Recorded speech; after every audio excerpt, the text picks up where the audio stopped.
Good morning दोस्तों, मैं रविंद्र तिवारी फिर से आपका केमिस्ट्री का लेक्चर पार्ट 2 ऑर्गेनिक केमिस्ट्री का लेकर उपस्थित हूँ।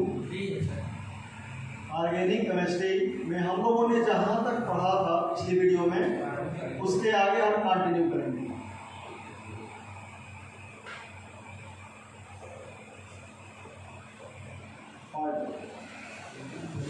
हम लोगों ने लास्ट वीडियो में पढ़ा था कार्बन की आवर्त सारणी में क्या उपस्थिति है, उसको अपना ऑक्टेट कंप्लीट करने के लिए क्या उसकी टेंडेंसी है, किस प्रकार से कार्बन संकरित होता है, यानी कार्बन का जो संकरण हाइब्रिडाइजेशन है उसको हम कैसे फाइंड करते हैं।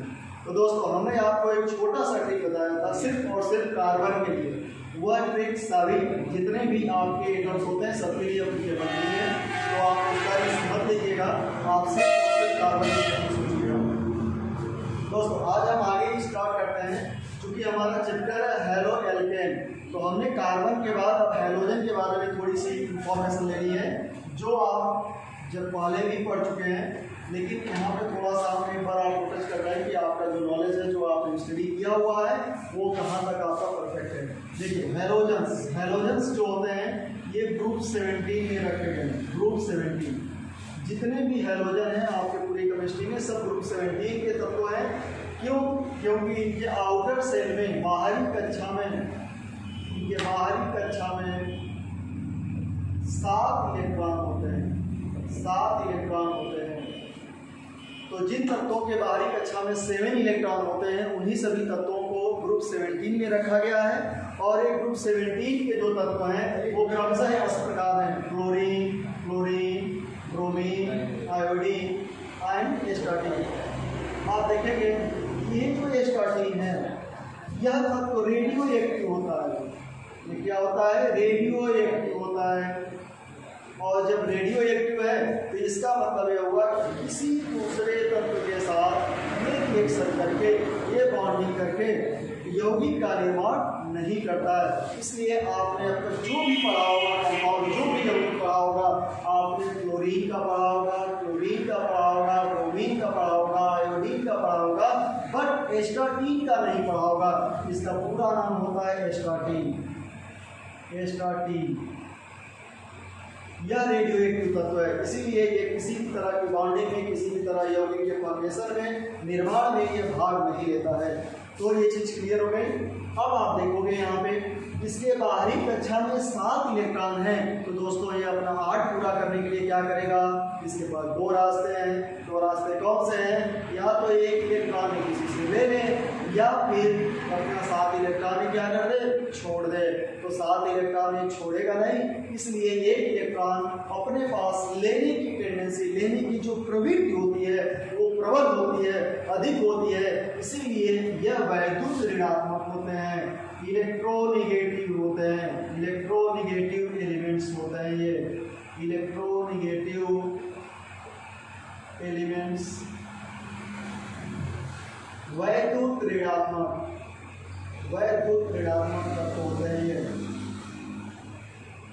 ऋणात्मक तत्व होते हैं। ये चीज याद रखिएगा कि वैद्युत ऋणात्मकता क्या होती है। भाई, वैद्युत ऋणात्मक हमने क्यों कहा? वैद्युत ऋणात्मकता बस एक लाइन में आपको डिफिनेशन हम बता रहे हैं, इसको आप नोट कर लीजिए, समझ लीजिए। सिर्फ हमें समझना है दोस्तों, रटना नहीं है। बस याद रखिएगा, चीज़ों को समझते चलिए, आपका पूरा ऑर्गेनिक मैकेनिज्म क्लियर हो चलेगा। और एक चीज याद रखिएगा, ऑर्गेनिक केमिस्ट्री में जितना अधिक आप लिख के प्रैक्टिस करेंगे, आपका उतना ही अधिक तैयार होगा। आपका जो प्रोफिशिएंसी होगी उतनी ही अधिक होगी, क्योंकि इसमें जो मैकेनिज्म होता है, जो आगे कॉन्सेप्ट्स जो होते हैं, उनकी रिटन प्रैक्टिस जरूरी होती है। बाकी सब में तो आप पढ़ के भी काम चला सकते हैं, लेकिन ऑर्गेनिक में रिटन प्रैक्टिस कंपलसरी है। तो याद रखिएगा, मैं पहले ही बता दे रहा हूँ, मैं पहले ही वार्निंग दे रहा हूँ आपको कि आप इसको लेके चलेंगे, इस हिसाब से चलेंगे कि कोई भी तत्व, जिन तत्वों की पूरे आवर्त सारणी में, जिन तत्वों की, क्या मैंने बोला, जिन तत्वों की इलेक्ट्रॉन को, आइसोलेटेड इलेक्ट्रॉन यानी एकाकी इलेक्ट्रॉन को अपनी तरफ अट्रैक्ट करने की प्रवृत्ति अधिक होती है, वही वैद्युत ऋणात्मक होते हैं। यानी वैद्युत ऋणात्मक क्या हो गया? वैद्युत ऋणात्मकता, ये जो प्रवृत्ति है, यानी एकाकी साझा किए गए इलेक्ट्रॉन को अपनी तरफ अट्रैक्ट करने की, आकर्षित करने की जो प्रवृत्ति हो गई, इसी को हम क्या बोलेंगे, वैद्युत ऋणात्मकता बोलेंगे। और जिन तत्वों के पास ये होता है इन्हें हम वैद्युत ऋणात्मक तत्व बोलेंगे। और पूरे आवर्त सारणी में ग्रुप 17, ग्रुप 17 के जो तत्व हैं इनकी सबसे अधिक वैद्युत ऋणात्मकता होती है, क्योंकि इनके पास इलेक्ट्रॉन को आकर्षित करने की प्रवृत्ति सबसे अधिक होती है। पूरे आवर्त सारणी में सर्वाधिक वैद्युत ऋणात्मक तत्व आपका क्लोरीन है, और उसके बाद आपका जो अगर क्लोरीन होगा, उसके बाद ब्रोमीन होगा, उसके बाद आयोडीन होगा। क्यों? क्योंकि इस तत्व की, इस गुण धर्म की प्रवृत्ति है, इस गुण धर्म का टेंडेंसी है कि जब ऊपर से नीचे आवर्त सारणी में बढ़ते हैं तो जो गुण धर्म बाएं से दाएं जाने में बढ़ रहे होते हैं, ऊपर से नीचे आने में वो घटते हैं। चाहे कोई सा भी गुण धर्म हो, चाहे वैद्युत ऋणात्मकता हो, चाहे वैद्युत धनात्मकता हो, चाहे परमाणु की त्रिज्या हो, ये सारी चीजें जो बाएं से दाएं जो गुण धर्म बढ़ते हैं वो ऊपर से नीचे आने पे घटते हैं। तो हैलोजन के केस में ही है कि बाएं से दाएं जाने पर हमारे आवर्त सारणी में वैद्युत ऋणात्मकता बढ़ती है। तो सबसे पहले लास्ट में क्या पढ़ा, क्लोरीन। इसका मतलब क्लोरीन सर्वाधिक वैद्युत ऋणात्मक होगा। क्लियर हुआ? अब आप ऊपर से नीचे आ रहे हैं तो मैंने क्या बोला, आप बोलेंगे सर आपने तो बताया कि जो बाएं से दाएं बढ़ता है वो ऊपर से नीचे घटता है। एकदम सही मैंने आपको बताया। तो इस हिसाब से क्लोरीन से आयोडीन तक जब आप पढ़ेंगे तो वैद्युत ऋणात्मकता ग्रेजुअली क्या करेगी, डिक्रीज करेगी, घटती हुई चली जाएगी। और इस प्रकार आपके हैलोजन में सर्वाधिक वैद्युत ऋणात्मक आपका क्लोरीन हुआ और सबसे कम क्या हुआ, आयोडीन हुआ। ये आपके हैलोजन हो गए। इस क्लियर, ये आप क्लियर हो गया। इनको जब भी आप डिनोट करोगे केमिस्ट्री में इनको x द्वारा प्रदर्शित करते हैं, x द्वारा प्रदर्शित किया जाता है। केमिस्ट्री में x द्वारा प्रदर्शित किया जाता है। इसको हैलोजन को, जितने भी हैलोजेंस हैं उनको x लिखते हैं। इसका मतलब जहाँ केमिस्ट्री रिएक्शन में x लिखा रहेगा, यौगिक में x लिखा रहेगा, वहाँ सीधे सीधे आप समझ जाएंगे कि इसका मतलब या तो क्लोरीन है, या तो क्लोरीन है, या तो ब्रोमीन है, या तो आयोडीन है। ये लास्ट वाले की गलती मत करिएगा। क्यों भाई? क्योंकि हमने आपको बता दिया है कि लास्ट वाला जो है वो क्या है, वह रेडियो एक्टिव है। और रेडियो एक्टिव जो तत्व होते हैं वो अस्थायी होते हैं, इसलिए किसी रिएक्शन में भाग नहीं लेते हैं। तो दोस्तों यहाँ तक क्लियर हो गया। अब हम स्टार्ट करेंगे अपना मूल चैप्टर।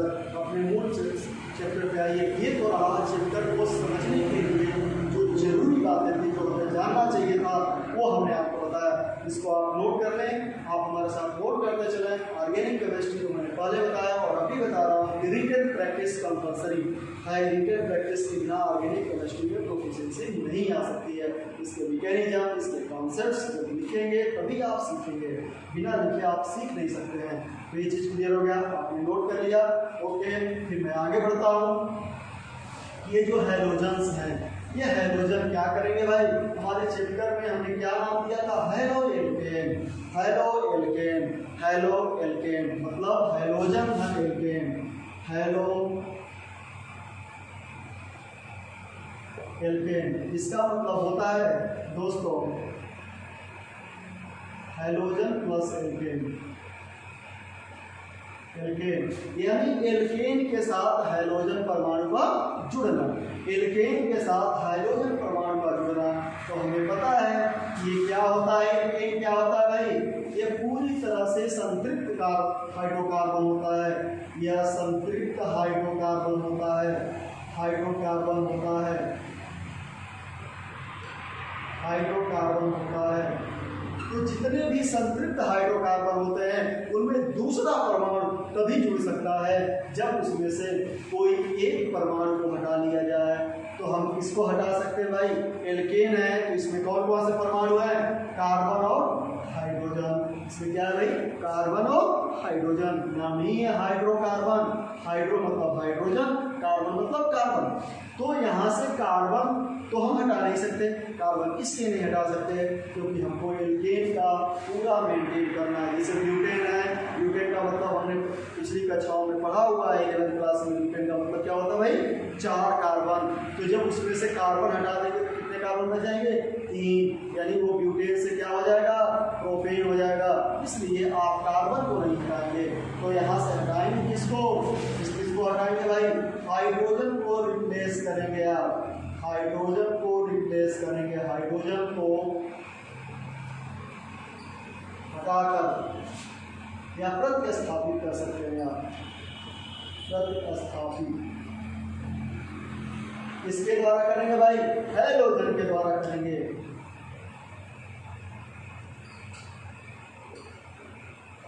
किया जाता है, यानी इसका मतलब ये हो गया कि एल्केन में से जितना हाइड्रोजन जोड़ना होगा उतना हाइड्रोजन क्या करेंगे आप? हटा देंगे। कैसे? जैसे मान लीजिए एल्केन है, एल्केन का जनरल फार्मूला कितना है भाई? यह CnH2n+2। अब इसके साथ मान लीजिए हमें एक हाइड्रोजन जोड़ना हो तो हमारा फार्मूला क्या हो जाएगा? CnH2n, एक हाइड्रोजन हटाएंगे। इसके बाद हमारा फार्मूला क्या होगा भाई? CnH2n। मान लीजिए हमें दो हाइड्रोजन जोड़ना है भाई, तो क्या हो जाएगा? हो जाएगा एंड सो ऑन। इसी तरह से हेलो एल्केन की जनरल फार्मूला आप लिख सकते हैं। यह आपका सामान्य सूत्र हो गया, सामान्य सूत्र हो गया। और ये किसका है भाई? ये तो सीधे सीधे एल्केन का है, ये सीधे सीधे एल्केन का, सिर्फ एल्केन का CnH2n+2। लेकिन यदि आपसे कह दिया जाए जनरल फार्मूला भाई एल्केन का क्या होगा, तो हमने देखा, क्या देखा कि जितने हाइड्रोजन जोड़ने होते थे उतने हाइड्रोजन की संख्या में क्या कर दी? कम कर दी। एक हाइड्रोजन जोड़ना था तो एक हाइड्रोजन कम किया, दो जोड़ना था तो दो हाइड्रोजन कम किया। पहले कितने हाइड्रोजन थे आपका? 2n+2। अब एक हटाएंगे तो क्या बच जाएगा? 2n+1 और एक क्या मिल जाएगा? हैलोजन। क्यों? क्योंकि हैलोजन आप नहीं जोड़ेंगे तो कार्बन का जो अष्टक है वो पूरा नहीं होगा। कार्बन के अष्टक को पूरा करने के लिए ये हैलोजन होना आपका जरूरी है। तो इसको आगे बढ़ाइए। अब आप देखेंगे ये हमें हैलोजन यानी हेलो एल्केन का फार्मूला मिल गया। क्या मिला? CnH2n+1x या CnH2n+2x2, यानी या तो दो हैलोजन हो सकता है, आगे तीन हैलोजन भी हो सकते हैं, आगे चार हैलोजन भी हो सकते हैं। तो इस हिसाब से आप फार्मूला में हाइड्रोजन को रिप्लेस करते हुए चलेंगे और आप आगे बढ़ते चले जाएंगे। इसी तरह से आपको जनरल फार्मूला मिल जाएगा, कंपाउंड मिल जाएगा। जैसे आप सोच रहे होंगे भाई इसको हम सूत्र में कैसे लिखेंगे, इनका उदाहरण ले लीजिए। मान लीजिए हमारे पास 4 कार्बन है, तो इनकी जगह आप क्या लिखेंगे भाई? 4, और H की जगह क्या लिखेंगे? 2n+1, यानी 4 का 2 प्लस 1 कितना आ जाएगा? 9, और कितना हो गया? इसको लिखना हो तो आप क्या करेंगे? मान लीजिए 4 कार्बन है आपके पास, तो इनकी जगह 4H2n, यानी 4 का कितना? 2 गुना, तो यहाँ पे क्या लिखेंगे? 8 लिखेंगे। और क्या लिखेंगे भाई? H2 लिखेंगे। तो ये क्या हो गए? मोनो हैलाइड हो गए। ये क्या हो गए? डाई हैलाइड हो गए। हैलाइड, हैलो, हैलोजन, इन तीनों का मतलब एक ही होता है। एक हाइड्रोजन है तो मोनो हैलाइड, 2 हाइड्रोजन है तो डाई हैलाइड। तो इस तरह से आप उनका उदाहरण लिख सकते हैं, समझ सकते हैं।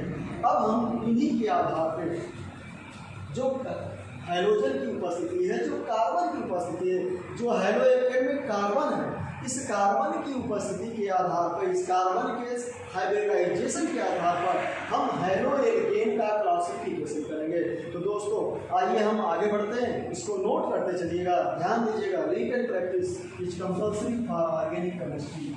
If you want to take proficiency in organic chemistry, then you should do read and practice. चलो दोस्तों, तो हम आगे बढ़ते हैं। सबसे इम्पॉर्टेंट और ज़रूरी चीज़ें इसमें से कुछ लोग जानते होंगे, कुछ लोग नहीं जानते होंगे। तो जो नहीं जानते हैं उनके लिए भी है, जो जानते हैं उनके लिए भी है। हर तरीके से हमें आगे प्रैक्टिस करेंगे। क्या कि क्लासिफिकेशन इसका हेलो एल्केन का, classification of halo alkane, halo alkane. अब यदि हम कहें कि कार्बन का हाइब्रिडाइजेशन sp3 है, या कार्बन का हाइब्रिडाइजेशन sp2 है, या कार्बन का हाइब्रिडाइजेशन sp है, तो आप आसानी से अंडरस्टैंड कर सकते हैं कि इसका मतलब क्या होता है, हम किस कार्बन की बात कर रहे हैं। तो यहाँ पे हम जिस कार्बन की बात करेंगे, यानी हम यदि कार्बन का हाइब्रिडाइजेशन दे रहे हैं, इसका मतलब हम उस कार्बन का हाइब्रिडाइजेशन देंगे जिससे हाइड्रोजन जुड़ा हुआ बात है जिससे हाइड्रोजन जुड़ा हुआ है। जैसे मान लीजिए हमने पहले बोल दिया sp3 हाइब्रिडाइज्ड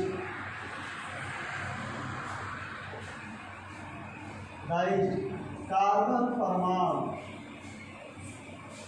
अब हमने लिखा, इस लाइन का मतलब आप समझिए क्या है, एक ही यौगिक में बहुत सारे कार्बन होंगे जो sp3 जिनका हाइब्रिडाइजेशन होगा, लेकिन यहाँ पे हम सिर्फ उस कार्बन को इंक्लूड करेंगे जिस कार्बन से सीधे हाइड्रोजन जुड़ा होगा, जिस कार्बन से सीधे हाइड्रोजन जुड़ा होगा। तो इनके कैसे करेंगे,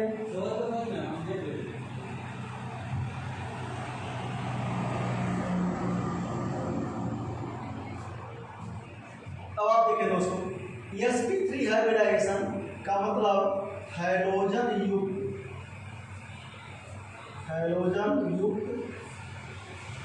कार्बन परमाणु, इसको पूरा मैं लिख दे रहा हूं, आप समझ लेंगे। कार्बन परमाणु के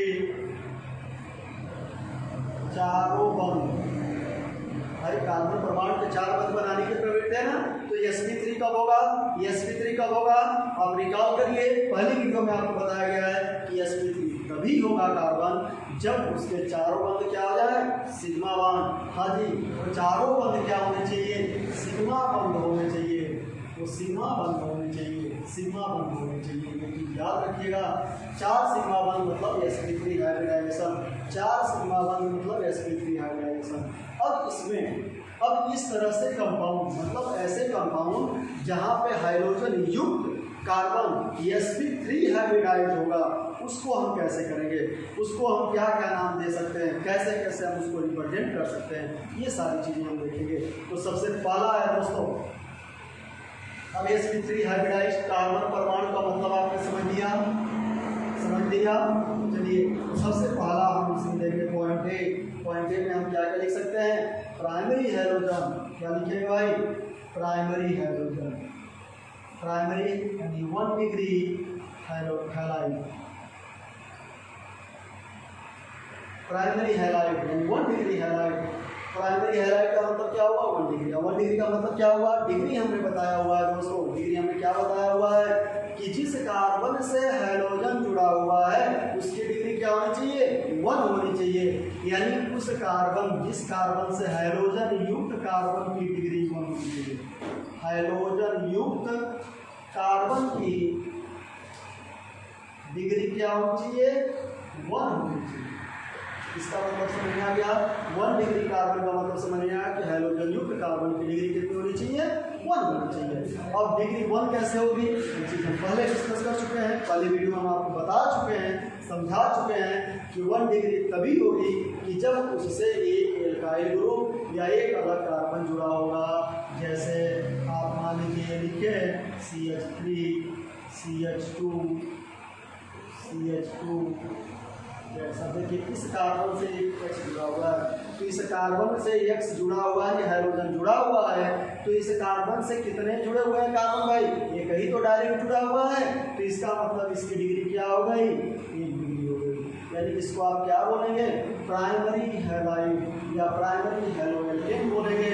और प्राइमरी बोलने के पीछे रीजन यह है कि हाइड्रोजन युक्त कार्बन की डिग्री क्या है हमारी, 1 है। ये चीज़ क्लियर हो गई, एकदम क्लियर हो गई आपकी। अब 2 डिग्री यानी सेकेंडरी की बात हम कर लें, सेकेंडरी की बात यदि हम कर लें भाई, सेकेंडरी यानी 2 डिग्री की बात यदि कर लें तो इसका मतलब हमारा क्या हो गया, 2 डिग्री का मतलब सीधा सीधा हो गया कि हाइड्रोजन युक्त कार्बन की डिग्री कितनी होगी, 2 होगी। हाइड्रोजन युक्त कार्बन की डिग्री कितनी होगी भाई, 2। तो 2 कैसे बनाएंगे आप, एक तो X बना दिया, एक आपने CH3 जोड़ दिया, एक आपने CH3 जोड़ दिया, एक हाइड्रोजन। देखिए जिस कार्बन से हाइड्रोजन जुड़ा हुआ है इस कार्बन की डिग्री कितनी है, 1 2 अलग अलग कार्बन जुड़े हुए हैं, इसका मतलब इसकी डिग्री कितनी हो गई, 2 डिग्री। इसको क्या बोलेंगे, 2 degree secondary alkyl halide, secondary alkyl halide. अब इसके बाद आपका टर्सरी होता है, टर्सरी का मतलब होता है 3 डिग्री। टर्सरी का मतलब क्या होता है भाई, 3 डिग्री। अब 3 डिग्री का मतलब हम क्या बोलेंगे कि कार्बन के साथ X जोड़ा, अब इसकी डिग्री 3 होगी, तो 3 कैसे बनेगी, CH3 3 अलग अलग इसके साथ इस तरह से आप देखिए इस कार्बन से 3 अलग अलग कार्बन जुड़े हुए हैं, 1 2 3, इसका मतलब इसकी डिग्री कितनी हो गई 3, तो 3 degree alkyl halide, 3 degree alkyl halide. तो पहला क्लासिफिकेशन। और इसमें देखिए हमने आपसे बोला है कि sp3 हाइब्रिडाइड, तो प्राइमरी देखिए इसमें जिस कार्बन से आपका ये जुड़ा हुआ है कितने सिग्मा बॉन्ड हो रहे हैं भाई, यहाँ CH2 है तो CH2 को आप लिख सकते हैं H और H। तो देखिए कितने कार्बन से सिग्मा बॉन्ड जुड़े हुए हैं, 1 2 3 और एक क्या हो गया 4, तो क्या हो गया आपका क्या हुआ sp3। यहाँ पे देखिए 1 2 3 4 क्या हुआ sp3, यहाँ पे देखिए 1 2 3 4 यहाँ पे क्या हुआ sp3। तो यहाँ सिर्फ कार्बन के लिए आप sp3 को हाइब्रिडाइज कर दिए और sp3 हाइब्रिडाइज युक्त कार्बन जो हुआ आपका यहाँ पे निकल गया है। दोस्तों इसमें एक चीज और भी होता है हाइब्रिडाइजेशन जब हम बता रहे होते हैं तो यहाँ लोन और इलेक्ट्रॉन, लोन पेयर इलेक्ट्रॉन का बात होता है, लोन पेयर इलेक्ट्रॉन की बात करते हैं। तो लोन पेयर इलेक्ट्रॉन के लिए अभी हम यहाँ पे आपको नहीं समझाएं, हम आपको छोटा सा ट्रिक्स आपने ही कंपाउंड में बताए हुए हैं। बाकी इसका जो हाइब्रिडाइजेशन का कॉन्सेप्ट होता है ये केमिकल बॉन्डिंग आप पढ़े हुए हैं, रासायनिक बंधुता में आपको पढ़ाया, बंधुत्व को पढ़ाया गया होगा, अच्छे से समझाया गया होगा ये क्लास में। तो यहाँ पे सिर्फ हम छोटा सा ट्रिक के सहारे चल रहे हैं जो आपके सिर्फ यहाँ पे कार्बन के लिए एप्लीकेबल है। अब हम देखेंगे कि सेकेंड तरीके से इसको, सेकेंड क्लासिफिकेशन इसका क्या है, आपका दूसरा मेथड क्या है, दूसरी कैटेगरी क्या है कि जब कोई कार्बन जो sp3 हाइब्रिडाइड हो और उसके पास एल्काइल ग्रुप आपका जुड़ा रहे, तब आप कैसे उसको बताएंगे, कैसे नाम देंगे।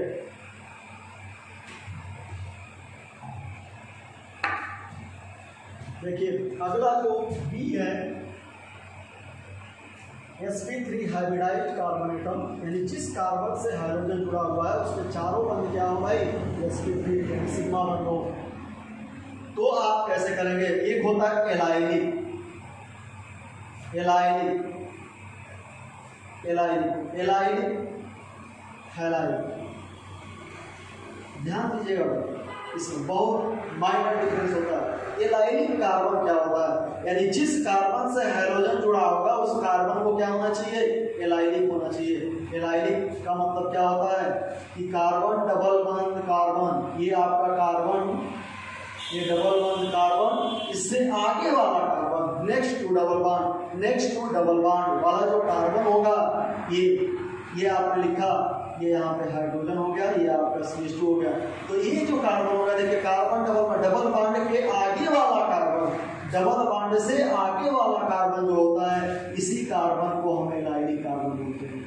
एलाइलिक कार्बन, ध्यान दीजिएगा एलाइलिक कार्बन इसको बोलते हैं। अब देखिए हमने क्या लिखा एलाइलिक हैलाइड, इसका मतलब हैलोजन का अटैचमेंट किससे होगा, हैलोजन का अटैचमेंट जो होगा इस एलाइलिक कार्बन के साथ होना चाहिए। तो हमारा कंपाउंड कैसे बन जाएगा भाई CH2 डबल बॉन्ड CH, आपका यहाँ पे X लग जाएगा, यानी एलाइलिक कार्बन के साथ यदि हैलोजन जुड़ जाएगा तो उस कंपाउंड को, उस यौगिक को हम एलाइलिक हैलाइड बोलेंगे। और एलाइलिक क्या होता है भाई कि जब भी आप किसी भी यौगिक में एलाइलिक की पहचान करना चाहते हैं तो एलाइलिक वही कार्बन होगा जो डबल बॉन्ड के आगे वाला कार्बन होगा, डबल बॉन्ड से आगे वाला जो कार्बन होता है वही आपका एलाइलिक होता है। इस तरह से स्ट्रक्चर दिया रहेगा। यदि कहीं स्केलेटल स्ट्रक्चर दिया जाए, आपको रेखीय संरचना आपको दे दी जाए तो वहां पे इस तरह से व्यक्त किया जाएगा, ये वाला जो कार्बन होगा यह आपका एलाइलिक कार्बन होगा, ये वाला एलाइलिक कार्बन होगा। और इससे कंपाउंड जो आप बनाएंगे एलाइलिक कार्बन से, यहाँ से आप X जोड़ दीजिए, ये जोड़ दीजिए, ये देखिए ये भी आपका एलाइलिक हो गया। ये एलाइलिक कार्बन एलाइलिक हैलाइड भी है, एलाइलिक हैलाइड भी इसी का रेखीय संरचना सूत्र है, स्केलेटल स्ट्रक्चर आपका ये है। उसमें क्या होता है भाई, इसमें रेखीय संरचना में होता क्या है कि जितने कार्बन एटम होते हैं उनको हम कार्बन पे दिखाते हैं, जितने कार्बन होते हैं उतने कार्बन एटम आप दिखा देते हैं। बाकी जो जहाँ पे जिस कार्बन पे कार्बन एटम नहीं होता है उस कार्बन पे हम जिस परमाणु को रखना चाहते हैं उसको रखना चाहिए। जैसे हाइड्रोजन दिखाना है तो वहाँ एंड पे हाइड्रोजन रख दीजिए, हेलोजन दिखाना है तो वहाँ एंड पे हेलोजन रख दीजिए, और दूसरा कोई ऑक्सीजन दिखाना है तो ऑक्सीजन रख दीजिए। यदि मान लीजिए कुछ भी आप नहीं दिखाते हैं तो मान लिया जाएगा कि उस एंड पे कार्बन उपस्थित है, या तो कोना हो या तो आखिरी छोर हो, सब पे कार्बन उसका मतलब होता है जब तक कोई नया परमाणु या कोई दूसरा परमाणु आप नहीं रखते हैं। तो एलाइलिक का मतलब समझ में आ गया। एलाइलिक का मतलब फिर से मैं रिपीट कर दे रहा हूं कि डबल बॉन्ड से आगे वाला जो कार्बन होता है उसी को एलाइलिक कार्बन बोलते हैं। और एलाइलिक हैलाइड ये तब होता है जब एलाइलिक कार्बन के साथ आपका हाइड्रोजन जुड़ जाए तो उसको एलाइलिक हैलाइड बोलते हैं। अब आपके मन में एक सवाल उठ रहा होगा, क्या कि भाई हमने तो लिखा है कि sp3 हाइब्रिडाइड, तो अब देखिए कि एलाइलिक कार्बन sp3 हाइब्रिडाइड है या नहीं है, तो इसको हम चेक कर लेते हैं। हमें पता है कि कार्बन की प्रवृत्ति क्या है भाई, 4 बंध बनाने की है। यहाँ पे कितने बन गए, 1 2, एक हाइड्रोजन यहाँ, एक हाइड्रोजन यहाँ, जो कि ऑर्गेनिक संरचना में, ऑर्गेनिक सूत्र में आप हाइड्रोजन न भी दिखाएं तो कोई फर्क नहीं पड़ता, सिर्फ कार्बन आप शो कर दीजिए, बाकी अंडरस्टैंड रहता है हाइड्रोजन को। तो यहाँ पे देखिए 4 सिग्मा बॉन्ड बन रहे हैं कि नहीं बन रहे हैं इस कार्बन के, तो 4 सिग्मा बॉन्ड बन रहे हैं, तो ये क्या हो गया, ये sp3 हो गया। तो इस प्रकार आप देखें कि sp3 हाइब्रिडाइज्ड कार्बन में जो हैलोजन युक्त कार्बन है उसमें एलाइलिक हैलाइड भी इंक्लूड होता है, एलाइलिक हैलाइड भी उसी में आता है। तो ये चीज क्लियर हो गई आपकी। अब हम आगे बढ़ेंगे, थोड़ा सा हम आगे बढ़ेंगे इसमें दोस्तों। अब एलाइलिक को ही क्लासिफाई करें कि एलाइलिक जो आपका दिया गया है इसमें भी 1 डिग्री 2 डिग्री 3 डिग्री हो सकता है। जैसे मान लीजिए हमने बना लिया कि कार्बन डबल बॉन्ड कार्बन, ये कार्बन हो गया, X हो गया, यहाँ से हाइड्रोजन हो गया, देखिए 4 हो गया, ये हाइड्रोजन हो गया, ये हाइड्रोजन हो गया, ये 4 हो गया, ये हाइड्रोजन हो गया, ये हाइड्रोजन हो गया, ये आपका एलाइलिक कार्बन। हम इसको क्या नाम दें, 1 डिग्री एलाइलिक, 2 डिग्री एलाइलिक या 3 डिग्री एलाइलिक। तो देखिए एलाइलिक कार्बन के साथ कितना कार्बन डायरेक्ट जुड़ा हुआ है भाई, 1 कार्बन डायरेक्ट जुड़ा हुआ है, इसका मतलब इसकी डिग्री कौन सी हो गई, 1 डिग्री हो गई। तो 1 डिग्री कार्बन हुआ, तो 1 डिग्री एलाइलिक हैलाइड इसको लिख सकते हैं, 1 डिग्री एलाइलिक हैलाइड हम इसको लिख सकते हैं। इसी तरह से आप कार्बन डबल बॉन्ड कार्बन की बात कर लीजिए भाई, यहाँ पे ये हो गया, ये हो गया, ये यहाँ पे CH3 हो गया, यहाँ पे X लग गया और यहाँ पे H लग गया। अब देखिए ये जो एलाइलिक कार्बन है इससे आप देखिए कितने डायरेक्ट कार्बन एटम जुड़े हुए हैं, तो कितने हुए भाई, 1 और 1 यहाँ पे ऊपर जुड़ा हुआ है, कितने हो गए, 2। तो इन 2 की वजह से इसकी डिग्री कितनी हो गई, 2 डिग्री। तो 2 डिग्री कौन सा कार्बन है भाई, एलाइलिक है ये, तो आप लिखेंगे एलाइलिक। और क्या जुड़ा हुआ है, हैलोजन, तो इसको क्या लिख देंगे, हैलाइड। याद रखिएगा हैलोजन जब स्वतंत्र रूप से रहता है तो उसको हैलोजन कहते हैं, और जब वह किसी की परमाणु के साथ बंध बना के जुड़ जाता है तो उस स्थिति में उसे हैलाइड कहा जाता है। उस स्थिति में उसे हैलाइड, जैसे क्लोरीन अकेले रहेगा तो क्लोरीन हो जाएगा, और हाइड्रोजन के साथ रिएक्शन रहेगा तो उसको क्या बोलेंगे, हाइड्रोजन क्लोराइड। क्लोरीन अकेले रहेगा तो उसे क्लोरीन बोलेंगे, और लेकिन जब वो हाइड्रोजन के साथ रिएक्शन करेगा तो क्या बोलेंगे, हाइड्रोजन क्लोराइड। इसी तरह से हाइड्रोजन जब स्वतंत्र रूप से लिखा जाए तो उसका नाम पढ़िएगा, लेकिन जब वह किसी परमाणु के साथ जुड़ जाएगा तो उसके नाम के बाद में IDE लगा दीजिएगा, यानी आइड हो जाएगा, आइड जुड़ जाएगा, हाइड्रोजन से क्या हो जाएगा, हैलाइड हो जाएगा। अब आप देखें प्राइमरी हुआ, सेकेंडरी हुआ, इसी प्रकार आपका कार्बन डबल बॉन्ड कार्बन बन गया आपका, ये आपका डबल बॉन्ड कार्बन, फिर ये एलाइलिक कार्बन हमने बनाया, एक हाइड्रोजन बनाया। सपोज करिए इसके साथ 2 कार्बन और जुड़े हुए हैं। अब आप देखिए यहाँ पे एलाइलिक कार्बन कौन सा भाई, डबल बॉन्ड से आगे वाला कार्बन, डबल बॉन्ड से आगे वाला कार्बन ये हो गया। अब इस कार्बन से कितने डायरेक्ट कार्बन परमाणु जुड़े हुए हैं, तो आप कहेंगे 1 2 और 3, आप सीधे सीधे बताएंगे 3। तो इसकी डिग्री कितनी हो गई भाई, 3। और कौन सा कार्बन, इसका नाम क्या है, एलाइलिक, इसको क्या लिखेंगे, एलाइलिक। और इसके साथ क्या जुड़ा हुआ है, हैलाइड, तो आप क्या लिखेंगे, 3 डिग्री एलाइलिक हैलाइड।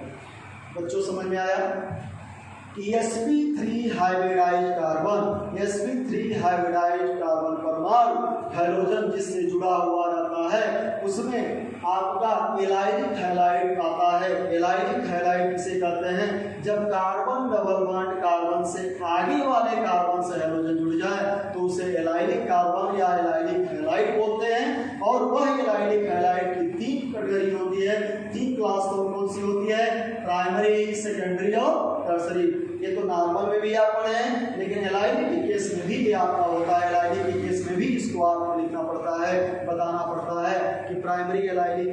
कि सेकेंडरी एलाइलिक है कि टर्सरी एलाइलिक है। ये क्वेश्चन आपसे दिया जाता है कि निम्नलिखित दिए गए कार्बनिक यौगिकों में बताइए कि कौन 1 degree 2 degree 3 degree allylic, vinylic, benzylic, halide है। तो इस तरह से आप बताएंगे। हैलाइड को जब भी आप बताएंगे तो एलाइलिक के केस में आपको डिग्री बताना पड़ेगा।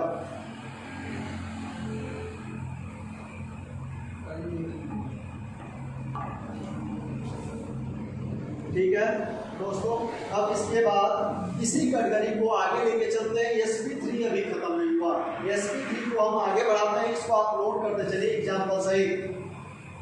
sp3 में अभी और आपका बना हुआ है।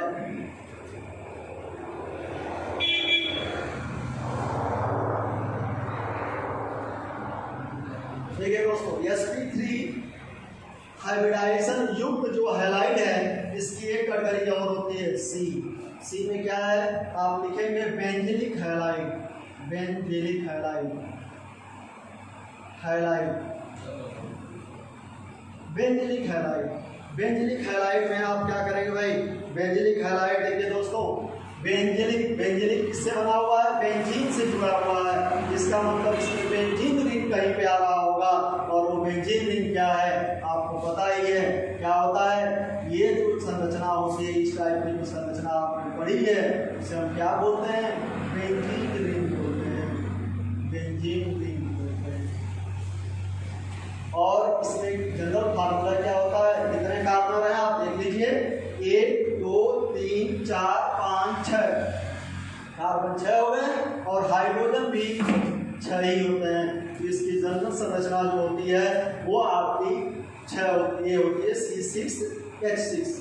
तो दोस्तों बेंजिलिक जब आपको कहीं लिखा हुआ मिल जाएगा तो बेंजिलिक का मतलब होता है कि बेंजीन रिंग से डायरेक्ट कोई कार्बन जुड़ जाए, बेंजीन रिंग से डायरेक्ट कोई कार्बन जुड़ जाए और उस कार्बन से हाइड्रोजन जुड़ जाए, तो इसको आप बोलेंगे बेंजिलिक हैलाइड। क्या बोलेंगे, बेंजिलिक हैलाइड। क्या करना है आपको, जहां भी यौगिक दिख जाए कि बेंजीन रिंग से एक कार्बन परमाणु जुड़ा हुआ है और उस कार्बन परमाणु से क्या जुड़ा हुआ है, हाइड्रोजन, उसे क्या बोलेंगे, बेंजिलिक हैलाइड बोलेंगे।